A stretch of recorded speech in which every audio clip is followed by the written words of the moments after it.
Hey guys, welcome back to the Book Nook Corner. It's Courtney. So today, I'm sorry, but I sound like a toad. If you guys pay attention to my bookstagrams at all, they're all linked down below, by the way. I have sounded like this for almost a week now. I don't know what is going on with me. It hasn't fully developed into like an actual full-on cold.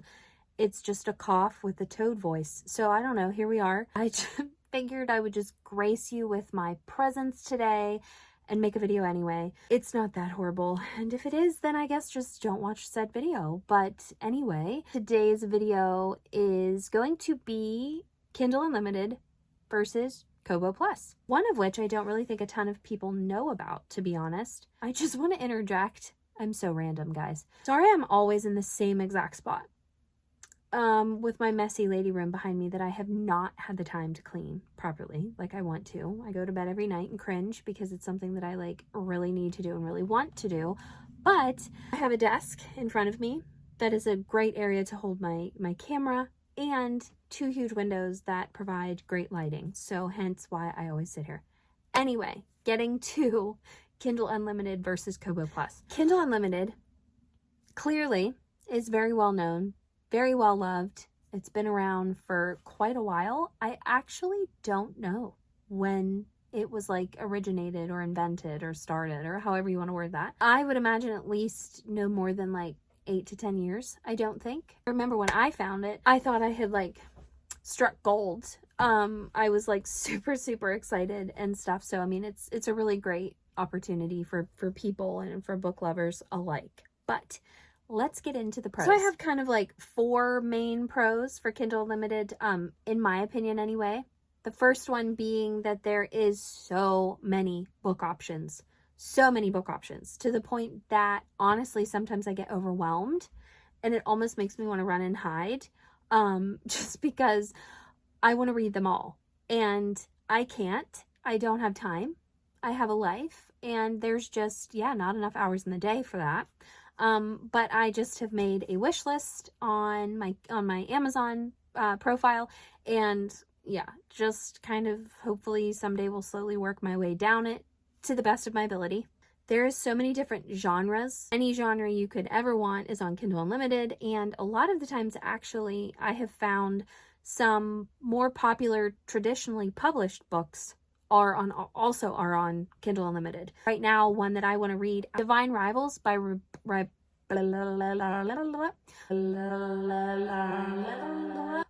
Rebecca Ross. I have loved every single one of her other books, and this is the only one that I haven't read so far. So I have the physical book. Sometimes like to have the physical book, and then I'll have the Kindle version so that like at night I can read it easier. Whatever, that's just me. So I was like, ooh, I could get that on Kindle Unlimited since I already pay for a subscription. Second pro is that I have actually, through Kindle Unlimited, because it is mostly indie authors, I have found some new favorite authors, Carissa Broadbent being one of them. I have discovered books that I never would have found, authors I never would have found at, say, Barnes & Noble, Walmart, stuff like that, that just sell kind of your normal, traditionally published books.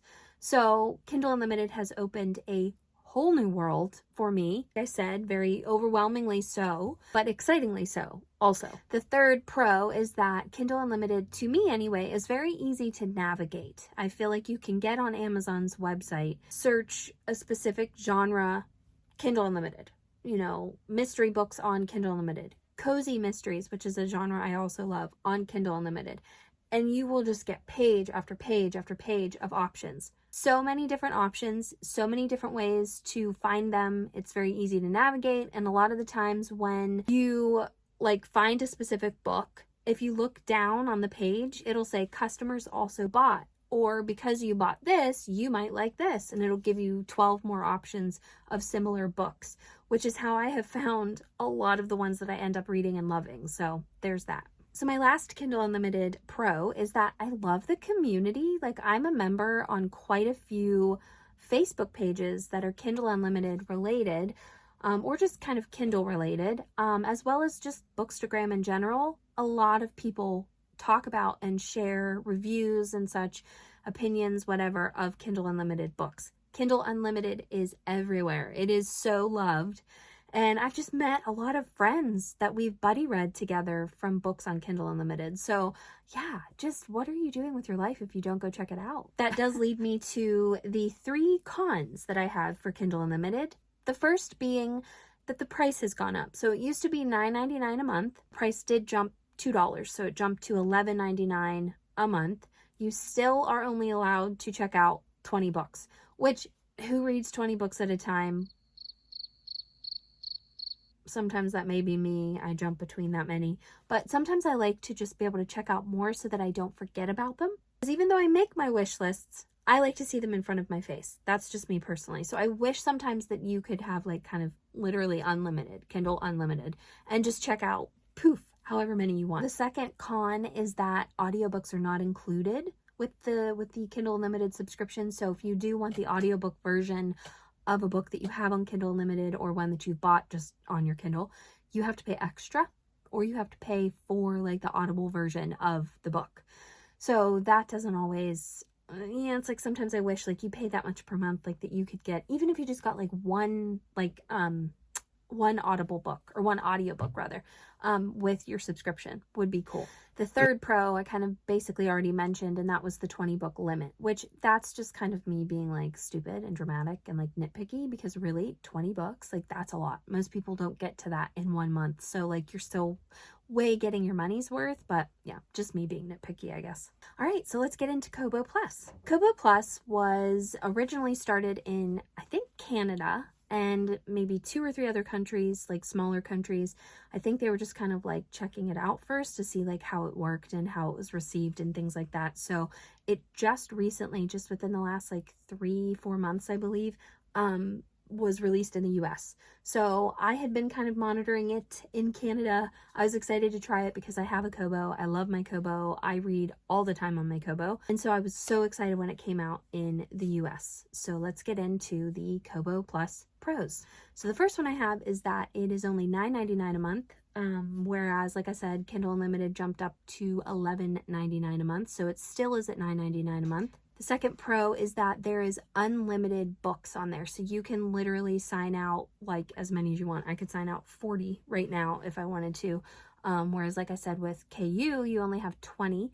So that makes it very kind of cool, because then all the ones that I want to read, I can kind of just have there like waiting for me. My third pro is that audiobooks are included in your subscription, and that is also unlimited as well. So you could sign out 20 books and then 20 ebooks and then 20 audiobooks. The only problem is, at least with my Kobo that I have the Kobo Clara right here. You cannot listen to them on here. I have to listen to them on the app on my phone, which is fine. Doesn't really matter to me, as long as it's on my subscription. My last pro is that I have found some really cool books on there that I never would have heard of otherwise. Sorry guys, I'm really struggling with my voice all of a sudden. That are different than Kindle Unlimited books. So there are some that are similar, but most of them are different, and they are still indie authors. So there again, bringing whole new authors to the picture here, and ones that I've actually really found to like. Now, so far, my con list, if we want to get into that, for Kobo Plus is a little bit longer than my KU list. And I think a lot of that is just because they are still fairly new, especially in the US.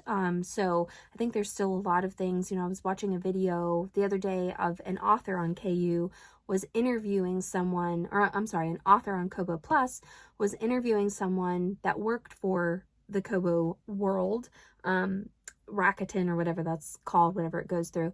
And she was kind of asking her like things that are coming and things that they're working on and that they want to improve. And her list was like this long. So I do really believe that they will improve all of these things. And, they're trying to make it a better platform for people and be very competitive with KU. My first con, though, is that there isn't quite as many options.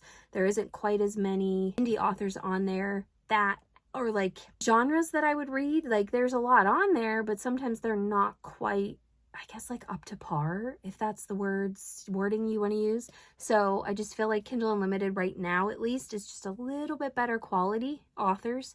But I still have found good books on there. You just have to search a little, like look a little harder. Another con that I've noticed is a lot of the books on Kobo Plus tend to be like more novella size, like under 300 pages, which is kind of odd to me. I don't know if that's just because these are kind of like newer indie authors, and so they're just trying to get like their first book out there. That's not the case for every single one of them. My last con for Kobo Plus is that there isn't quite as much of a community going on, because I think it's just not quite as out there yet, just based off of, you know, popularity right now. So like I said, I do think that will change. I do think it is going to get bigger, because I do see a lot of people, you know, liking and buying Kobos. I think they just have a lot to work on and improve, and I do believe that will happen. So I'm here to stick around. I'm going to be a fan and support them. So that's just me.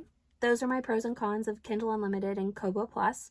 I suggest trying out Kobo Plus, even if you just pay for 1 month to see what it is and use the app on your phone. You don't necessarily have to get a Kobo to try it out, but I would just try it out for 1 month. What's $10? See if you like it.